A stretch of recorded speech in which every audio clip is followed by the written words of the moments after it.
নমস্কাৰ। আজি আমি জ্যামিতিৰ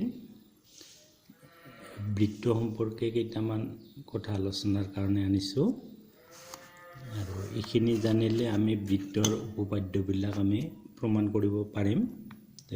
প্ৰথমতে যিখিনি আমি প্ৰাথমিকভাৱে জানিব লাগে সেই কথাখিনি মই কৈছোঁ। বৃত্ত হ'ল এডাল বন্ধ বেকা ৰেখাৰে আবৃত ক্ষেত্ৰ যাৰ এটা নিৰ্দিষ্ট বিন্দুৰ পৰা দূৰত্ব সমান আৰু এই নিৰ্দিষ্ট বিন্দুটোক কোৱা হয় কেন্দ্ৰ।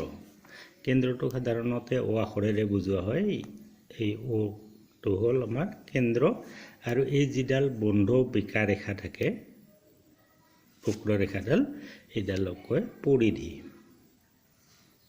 এইডালৰ নাম হ'ল পৰিধি। পৰিধি হ'ল এইডাল আৰু কেন্দ্ৰ হ'ল মাজৰ বিন্দুটো, নিৰ্দিষ্ট বিন্দুটো যিটো মাজত থাকে সেইটো হ'ল কেন্দ্ৰ। কেন্দ্ৰ আৰু পৰিধিৰ দূৰত্ব সকলো ঠাইতে সমান হয়। এতিয়া বৃত্তৰ কেন্দ্ৰ আৰু পৰিধি সংযোগী ৰেখাখণ্ড, এইটো কেন্দ্ৰ, এইটো হ'ল পৰিধি। কেন্দ্ৰ আৰু পৰিধি সংযোগী ৰেখাখণ্ড এইডাল হ'ল OP নাম দিয়া হৈছে, এইডালক কয় ব্যাসাৰ্ধ। বৃত্তৰ কেন্দ্ৰ আৰু পৰিধি সংযোগী ৰেখাখণ্ড কোৱা হয় ব্যাসাৰ্ধ। ব্যাসাৰ্ধ সদায় আৰ আখৰেৰে বুজোৱা হয়, ৰেডিয়াছ ব্যাসাৰ্ধ, সেইকাৰণে আৰেৰে বুজোৱা হয়।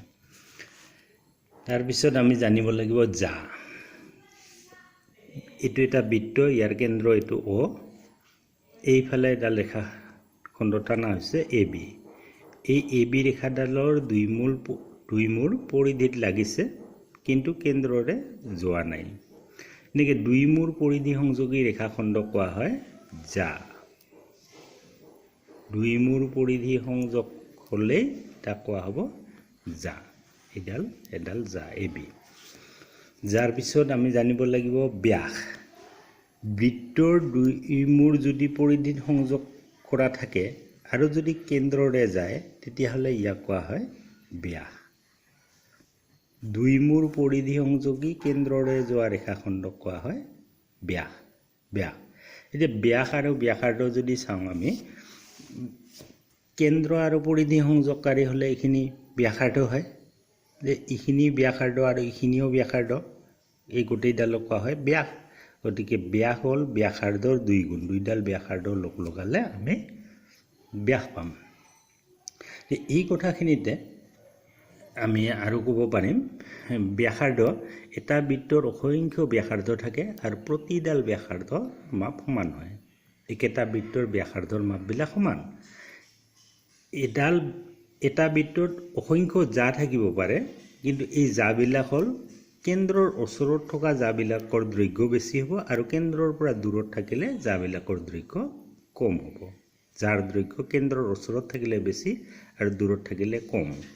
যিহেতু দুই মূৰ পৰিধি সংযোগ কৰিলে যা হয়, যে ব্যাসবিলাকো যা, কিন্তু জাবিলাক ব্যাস নহয়, কাৰণ ব্যাস হ'ব লাগিলে কেন্দ্ৰৰে যাব লাগিব।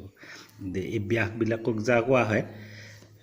বৃত্তৰ দীৰ্ঘতম যা হ'ব বা বৃহত্তম যা হ'ব ব্যাস।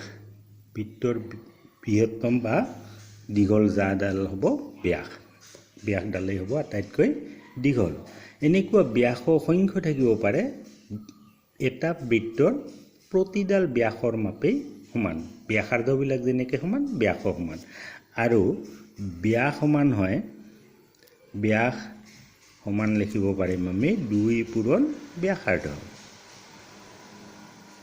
2 পূৰণ ব্যাসাৰ্ধ বুলি লিখা যাব। ব্যাস = 2 × ব্যাসাৰ্ধ। এইটো আমাৰ প্ৰমাণত ক'ৰবাত লাগিব। তাৰপিছত আমি ক'ম স্পৰ্শক।